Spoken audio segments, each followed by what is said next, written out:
It's important that he's still quite young, that his playing years are still not that long ago. He knows England and the Premier League from experience as a player as well. He knows the city of Liverpool as well.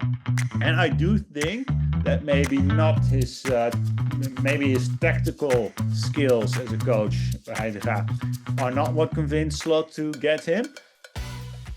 Welcome back to This Is Anfield, and today we're joined by Elko Born. We're going to be talking a little bit about Johnny Heitinga, who's joining Liverpool as an assistant coach, ex-Everton man as a player, but as a coach he's been developing at Ajax and then West Ham.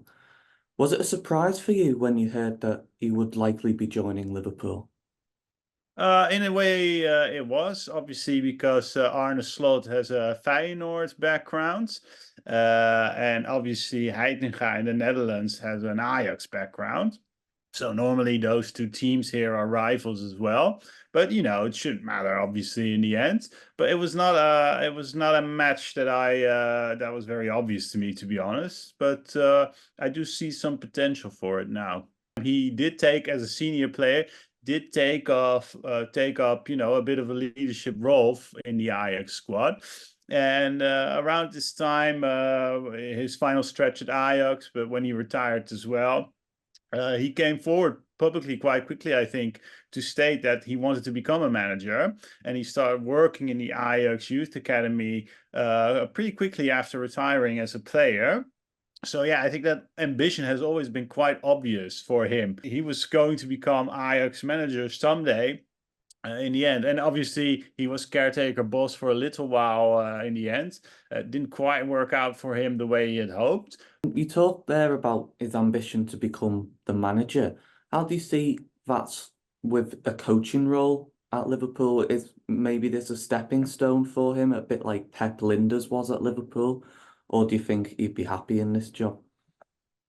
I'm not sure yet. It could be a stepping stone for him. Like I said before, he always wanted to become Ajax manager. But when he did become Ajax manager as a caretaker, it didn't work out as well for him as he had hoped.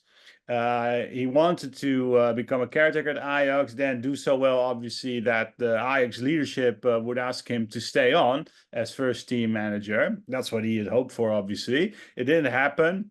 His stint as Ajax manager as a caretaker, it wasn't that bad. He became the caretaker boss in a horrible season for Ajax, one of their worst seasons ever. Well, actually, the next season they did even worse than that season. But anyway, it was a very bad season for Ajax standards. And when he came in as caretaker, he did manage to bring something back for the first team and get a few results and steady the ship, so to speak, for Ajax that year. But in the end, it wasn't enough to convince the Ajax leadership to keep him on as first team manager. And it was a huge, huge professional disappointment for him. He hasn't said much about it, but I wonder how he feels personally now. Does he feel like, okay, maybe I'm too young to be a first team manager? Maybe I need more experience as a assistant somewhere before taking up that senior leadership role in a club? Or maybe did he discover for himself, if not for anyone else, that maybe being the first team manager, the guy in charge, does not suit him as much as he would have liked. And maybe he's more of a coach, and maybe he needs to be an assistant somewhere, perhaps at Liverpool. And maybe that's just a job that suits his skill set better, to be very involved, to be emotionally involved as well. And I think that's his strength as a coach as well. I think he's very good at relating to players, at building relationships with a team and a squad of players. I think the players at Ajax liked him on a personal level very much. So this relationship side of coaching, I think that's where his talents really lie. And maybe not perhaps in the more tactical aspect of being a football manager.